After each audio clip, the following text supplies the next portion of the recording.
What's up, YouTube? Let's get straight back into it. Mr. Edgeworth, your thoughts? Objection. That had to be the weakest objection ever, Edgeworth. Yet, it was still stronger than your ever feeble mind, Mr. Wright. What do you mean, Edgeworth? This photograph was not taken the moment before the stabbing. This was taken the moment after the stabbing. And how can you tell that? Blood splatter. Duh. Phoenix, are you blind? Huh? See the dark crimson stains on the chief prosecutor's coat? But it's a black and white photograph. You got a point there, but what else could that be? Motor oil? Ah, yes. It's hard to tell, but this could be blood. Well, Mr. Wright, I see no problem here. No problem, except you. Mr. Wright, are you going to just sit there and take that kind of abuse? Got a better idea? Object. Wait, that contradicts what the witness said in her testimony. Namely, that she took the picture the moment she witnessed the crime. Well, it seems I was slightly unclear. My apologies. Okay, that went nowhere. That's it? If you run out of lunch, you order seconds. Problem solved. If you don't like it, try ordering the jumbo-sized lunch from the get-go. Good advice. I'm not sure I understood it, but good advice. I didn't have time to stop her. Prosecutor Sky was cold, calculating, like a robot. She killed without pain or remorse. It was a premeditated murder. Premeditated? How do you know? Yeah, you can go throwing claims. Look at the chief prosecutor's hands in that photograph. Well, are those gloves? Surgical gloves made of thin rubber, most likely. Why would she have those on? If it was not premeditated, she would not be wearing those gloves.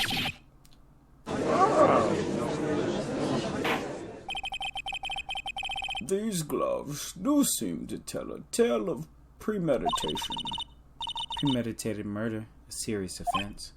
Witness, add this to your testimony. The murder was planned, the rubber gloves proved.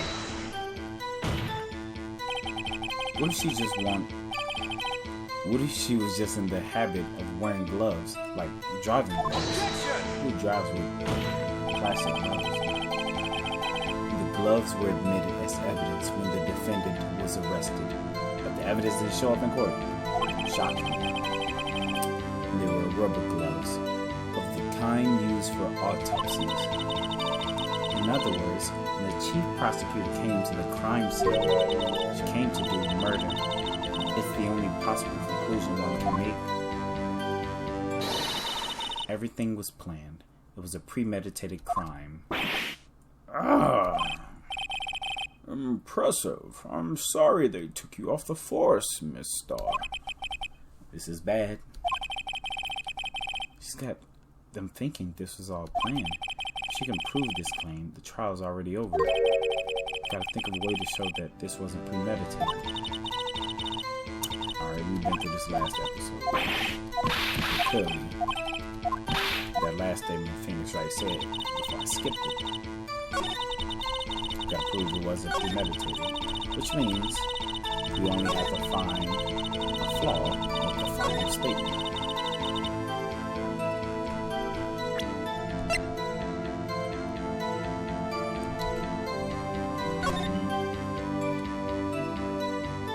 We get nothing from this. That's damning evidence. We're not gonna get anything from the parking lot. Maybe this is a stretch. Because she made a call. If it was premeditated, then why would she cost me? But yeah, that's probably a reach. victims.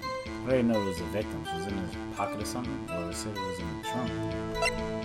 How do you know it was the victims?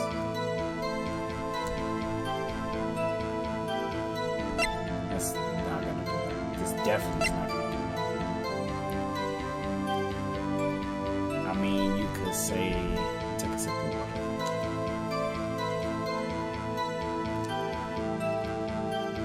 Well, no, I was about to say you could say that it was, she would have to wait for Edgeworth, but it's premeditated then. That's, yeah. Usually in Edgeworth's toolbox.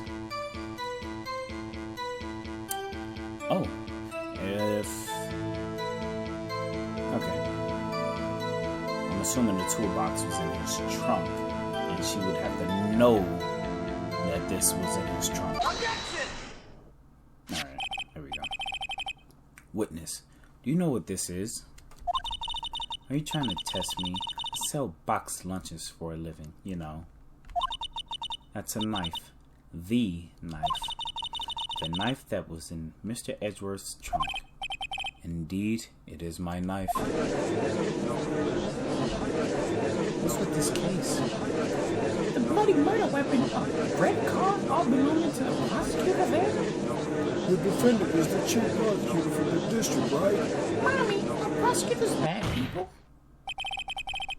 The defense has a request. We ask that the witness provide an accurate testimony. What's that, rookie? In your testimony, you stated that Lena Skye planned this murder, and that's why she was wearing those special gloves. Seems like a natural conclusion to me. The gloves do indicate planning. However, not typically a murder. She could be handling evidence. And not to leave fingerprints on the evidence, she wears surgical gloves. However, why would she not also prepare the most important thing, the murder weapon? Oh, this knife just happened to be in the trunk of that car. Ladies and gentlemen, if you want to plan a murder, don't forget the weapon. Oh, woo! Order! Order! Order! Great. Now the tide is turning in our favor. Great show, Miss Wright. Our sister is as good as free. Up. That means we have an objection coming from Mr. Edgeworth. Yep. Right. I believe the next lunch you'll be eating is humble pie. What? I hope you weren't deluding yourself into thinking that the tide has turned. Not over such a trifling detail, but it shoots a hole in the whole premeditated theory. But the prosecution could care less if it was premeditated or not. True? Murder is still murder. The only one who seems to care is that lunch lady over there. And she in her feelings. The defendant, Lena Skye, murdered a detective with a knife. That is the only thing the prosecution need prove. Nothing else. Very good, Mr. Prosecutor. I suppose you think you're clever now. But you know as well as I do that she planned on killing him. It was planned. If it wasn't, why would she have been wearing... I believe I'd like to hear your testimony again. Witness, please tell us only what you saw, not what you thought. How dare you? My powers of deduction are not to be underestimated. Really now?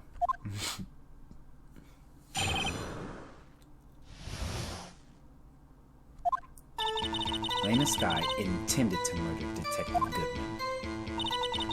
That's why she called the victim all the way to the prosecutor's office. I'm sure the chief prosecutor had a grudge against the victim. Nothing else could drive that human machine to plunge the knife in again and again. Gotcha.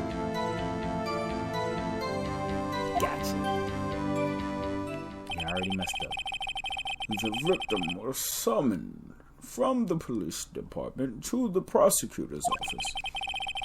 It does sound a lot like premeditation, doesn't it? So if I ordered a pizza, does that mean I'm planning on to kill the delivery boy? Exactly. In any case, the defense may now cross-examine the witness. Okay, but if it was just so happened you order pizza and the delivery boy is murdered, then it's the same thing. So I understand both sides of the coin. But let's get straight to the nitty-gritty.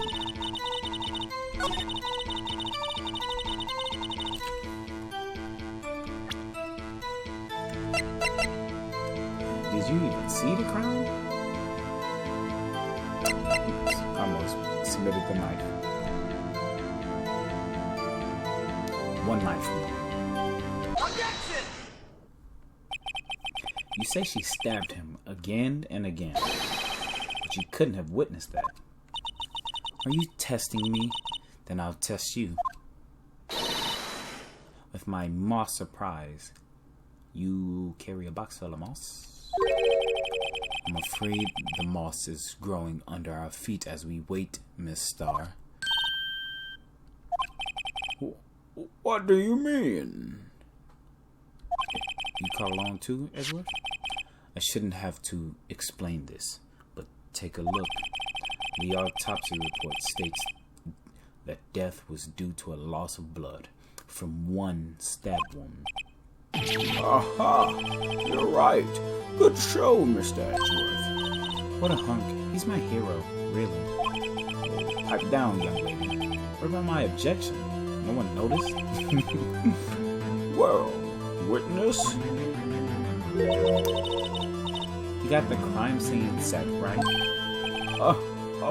Thanks. I always believed that no one could ever mistake ketchup for blood. But now, I realize that such mistakes are possible. So, you're saying you mistook something for blood? When she lifted her knife, I thought I saw blood at her breast. You're looking at a breast sister. Splattered blood from her victim. That's why I thought she must have stabbed him at least twice. Then tell us what you saw that you thought was blood. Testify. Was the jacket already...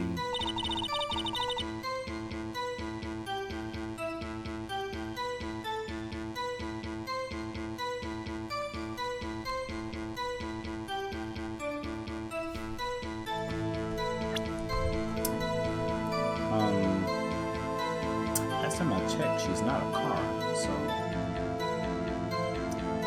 Muffler... Definition. A scarf or wrap worn around the neck and face for warmth. Well... I almost hit E. I didn't see a scarf in that flashback that they showed, and I don't see a scarf now. Objection! Miss Starr, I demand an explanation. Really? Really? Edgeworth, bro. Come on. It ain't that serious, bro. Let me talk. The witness is clearly not suited for detective work. What? The suspect was not wearing a scarf or muffler of any kind when she stabbed the victim. And you proved it yourself with this photograph. Huh? But that can't be. Only a professional lunch lady could be so utterly clueless. Congratulations, perhaps you finally found your true calling in life. Yo. Edgeworth is a savage. Harsh words, but good. In the end, Mr. Edgeworth prevails. What, was my objection chopped liver? But it was there, a scarf. No, not that, but something red, really.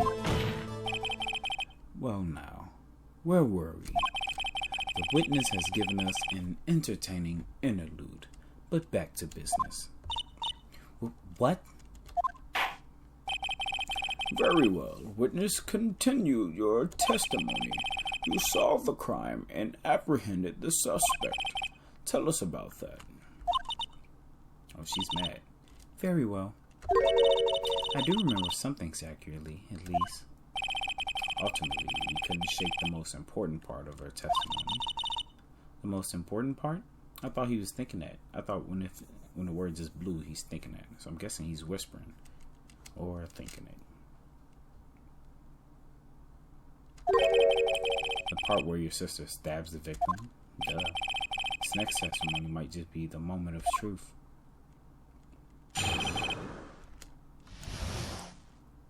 Alright, let's go.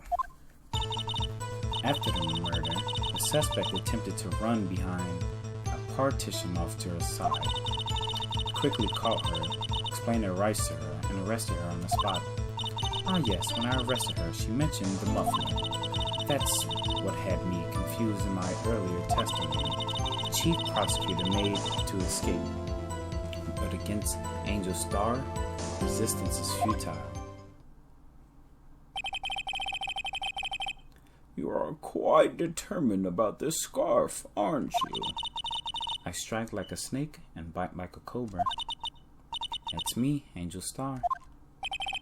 It wasn't a very good metaphor. First of all, a cobra is a kind of snake. That's what I was thinking too. Don't bother me with details unless you want to get bitten. Alright, put your teeth on me. You getting hurt. No thanks. Note to self. Mr. Wright is weak against poisonous snake bites. I'm gonna kick you in your chin. Write one more thing about me. The chief prosecutor tried to resist, but her efforts were in vain. She knocked my hands aside, kicked over an oil drum. An oil drum? Hard to imagine. Oh, she's beautiful, but deadly. A predator, this one. A leopard woman. Rawr. Very well. Mr. Wright, your cross-examination, if you will. Why wasn't that last bit included in the testimony?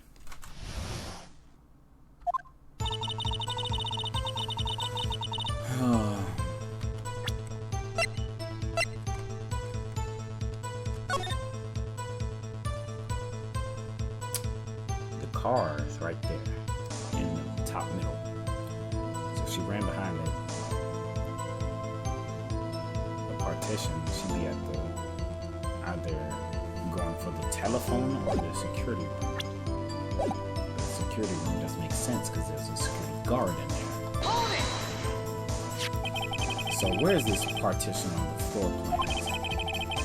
I'm sure she means this wall next to the car. That's right. There was a wall there, about 6 feet high. She was obviously trying to hide herself. Quite a natural thing for a criminal to do. And what did you do then? I quickly... You say quickly. Were you close to the suspect? As I just said, I was only 30 feet away from her the whole time. Maybe I should press her for more details. Yeah, because wasn't she on the other side of that fence? I'd like to see this on the floor plans, just to be safe. The Lunchland car was... She was a visitor, thus she was parked in B block. So you witnessed the murder from here? That would make it about 30 feet from the car. Yes. That's 30 feet? If that's 30 feet, how the hell did she get there in time? Is that correct, Miss Starr? Yes, that's right. But there was a chain link fence in front of you. I went over it, of course. You hopped the fence? Amazing. The cough-up queen lunch lady. athlete indeed. It would have taken her a little time to climb over the fence, so she couldn't have gotten to my sister that fast. Exactly. Yeah, that fence was about 9 feet high, too. So how did Miss Sky not get away?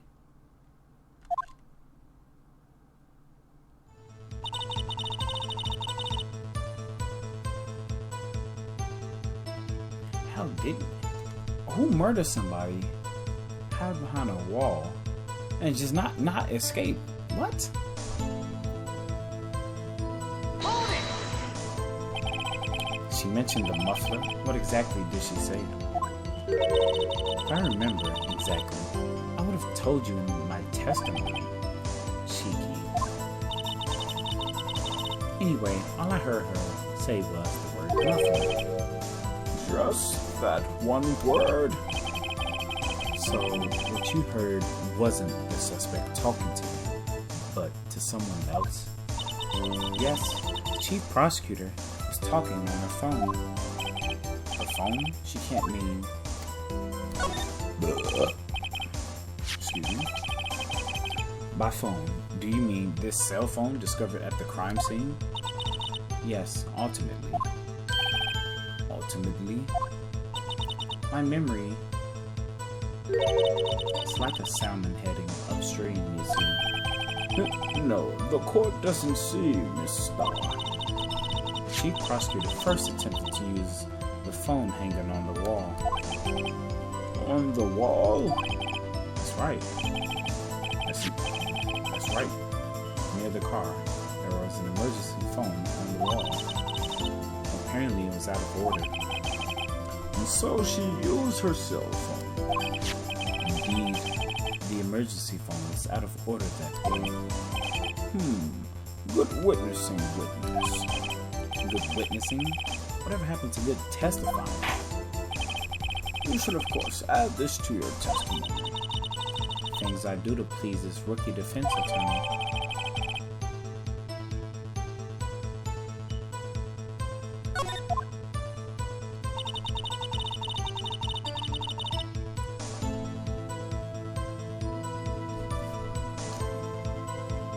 Wait a minute.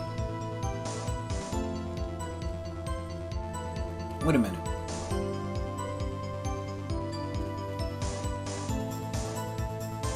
Wait a minute. I was about to say, like, why we can't just talk. I was just about to press this to see if we were gonna get a voice line from Emma. But something ain't adding up. Okay? I want y'all to follow along. The witness is in front of the telephone. We know where, the defendant was in front of the telephone. We know where What's-Her-Face was just standing.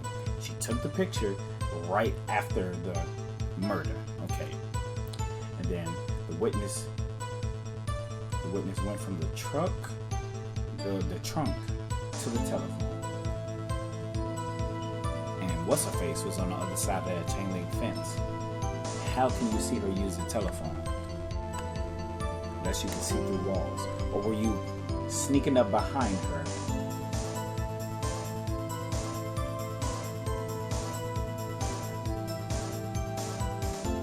Like, where were you? Where were you standing when you overheard her say that? Or seen her try to use the telephone? I'm confused. Objection! Alright, guess we was right. Because I thought it could have been wrong, but then again, she didn't mention where she was standing when she overheard it. Because if she was standing right behind What's-Her-Face, she would have noticed or said or testified to that fact. Miss Starr, I have to conclude that you have a personal grudge against Miss Lane. Objection! The witness is a former detective. Her testimony is unmarred by personal bias.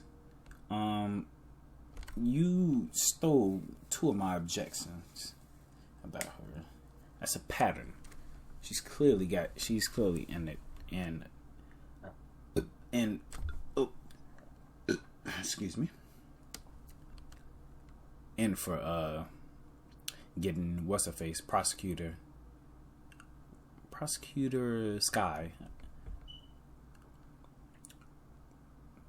arrested. Not arrested. Found guilty. My bad. Well,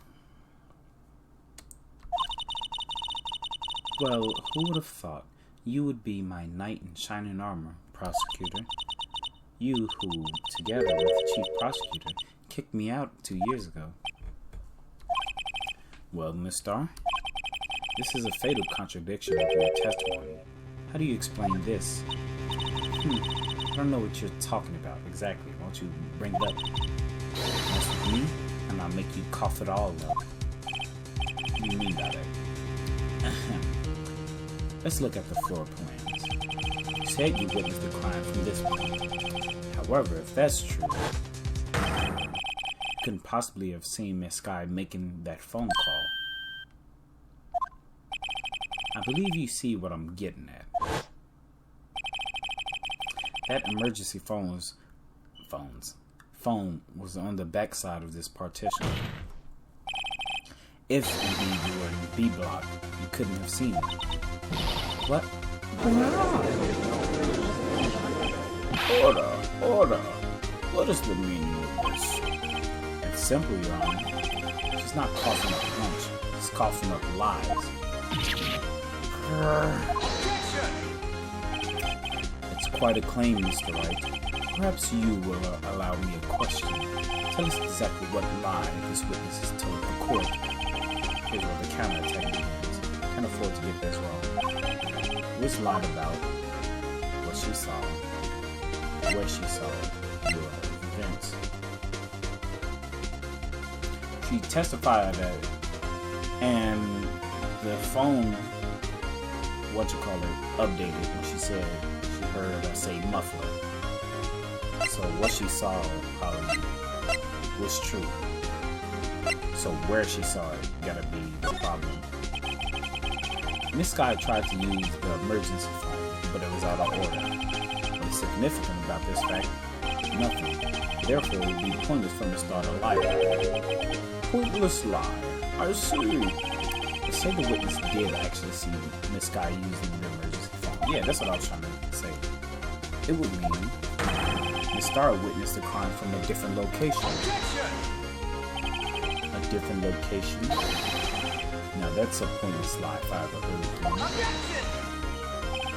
Before you call my lie pointless, at least let me tell it. What? Let me ask a question to our clever wordsmith, Mr. Wright. Just where was the victim when she saw the crime? All the testimony we've heard until now points in one direction. The place where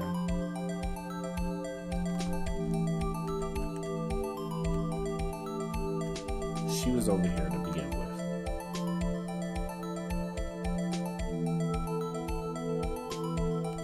I don't know how you get past this fence.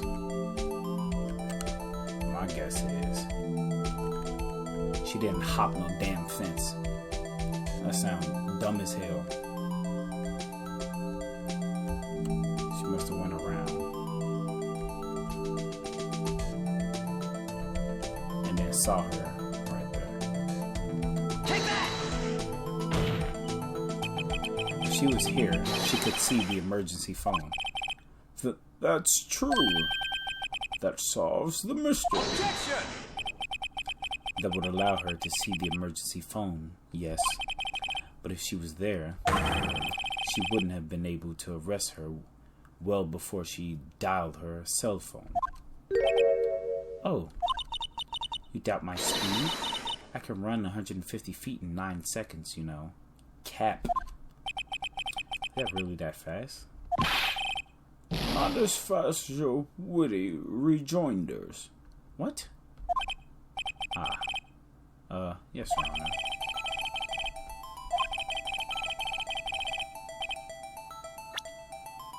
What? If she wasn't here, was she there when she dropped her, stuff, the foods for her boyfriend? Man? Take that! So was the order of events wrong? This is the only place where she could have been. The security guard room? Indeed, my judge voice is getting worse and worse. Indeed, the security room in the underground parking lot is well positioned. It's built on the second floor, so you can see the entire lot. She would have been able to see the emergency phone from there. But why there? There are so many other places where she could have seen the phone. Not in this case, Your Honor. The witness, not being part of the prosecutor's office, couldn't park in A block. The only place where she could have seen the crime and the back of the partition is here. You can't see the crime and the partition unless there's a security camera in there. I remember in your testimony you said you brought a lunch to your boyfriend in the security guard room, yes? Well, Miss Starr? Yeah, we gotta... How many years have I been getting the better of men? To think that the tables could be turned. Today, a man has got the better of angels? So you meant to lie? What are you lying for? Order! Order! Witness! What have you done? You used to be a detective. You should know better. Order in contempt for perjury. I'm not turning back. The guilty will be punished, and I'll do what I must to make sure justice prevails. Why don't you tell the truth? Because either way, what's-her-face admitted to stabbing him. And what you witnessed was clearly more than enough to get her locked up. Guilty? She talking about Miss Scott? Mr. Wright, doesn't this strike you as odd? Why did Miss Starr lie? Doesn't make sense. Clearly, her being at the security guard desk means there's something that could possibly prove Lena Sky's innocence. So she didn't want to risk it, so therefore she lied. But how did she get that picture? It's confusing. Huh? She could have just said she saw the crime from the security guard station. It wouldn't change anything. Exactly. This photograph tells all. It was the defendant who stabbed the victim. That truth still stands. Objection! It still stands? I disagreed, Mr. Edgeworth. What? If a witness is found to be lying, they're guilty of perjury. She knows this. She wouldn't risk that without a good reason. So, tell us what her reason was, Mr. Wright. Huh? Me? Who else? Surely the witness is going to testify why she's lying. Mr. Wright, let's review what we know. All right, come on. Miss Starr witnessed the crime from the security guard station. But she lied and said she saw it from B block. It must make a vital difference, but what would change?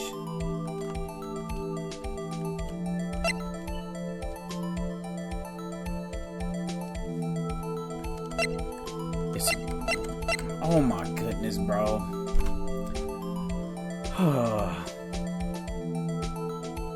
Both of these is plausible. Because both the distance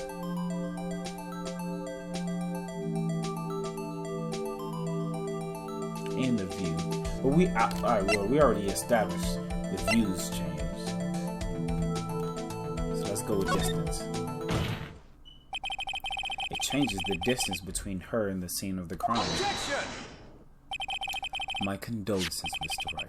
But one look at the floor plans and it's quite clear. The distance between the scene of the crime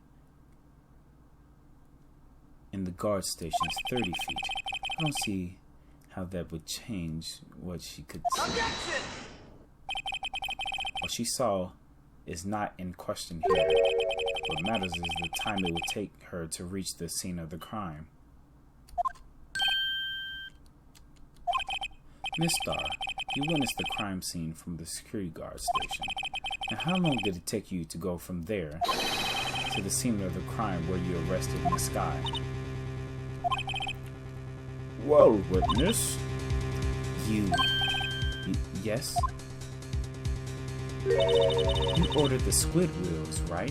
The quality of my luncheon is going from low to inedible. First of all, you got moss before this. It's definitely inedible. I was bringing a PB&J lunch with fresh boysenberry jam to my boyfriend. Boysenberry for the boyfriend. I never knew that's how you spell boysenberry.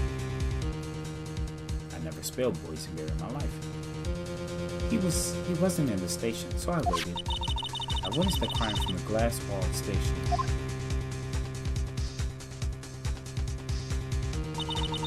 Before I knew what I was doing, I found myself running towards the scene. But the door was locked. I couldn't open it.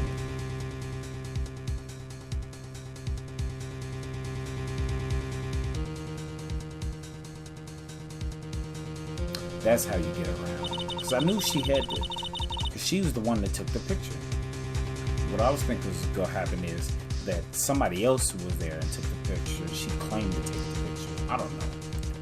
I thought that was going to prove that whoever took that picture could be the true murderer. But no, that theory went out the window. That's why I had to go through the visitors' parking and beat block. That's quite a detour. But you still climbed over the fence. Probably took me at least 5 minutes to get to the scene of the crime. For 5 minutes? So you tell me she murdered somebody and sat there for 5 minutes? This changes things considerably. But it was that woman over there in the defendant's chair who stabbed him.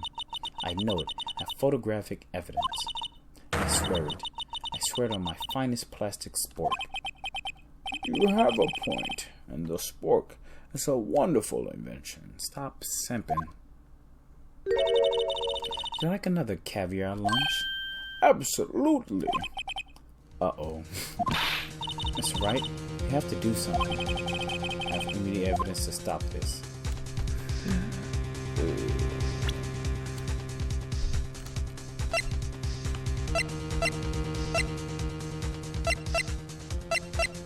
Clearly we do. It's one of these things. And I don't want to end on a cliffhanger. What should I do? Raise an objection. 5 minutes between the witnessing of the murder and the arrest? Think about it. You can make pasta in that amount of time if you like it al dente. You got lunch boxes that tie pasta into knots, rookie. A 5-minute blank. Isn't that strange? Strange. If you were a criminal, what would you do with 5 minutes, Your Honor? Well, I guess I'd flee the scene. Hey, don't get the wrong idea. I didn't kill anyone. But you have the instincts of a killer. You would run, but this time was different. Oh, so we don't need to show evidence. We just use logic. Miss Sky dawdled at the scene of the crime. She even had her picture taken. No true criminal would act this way. It's inconceivable.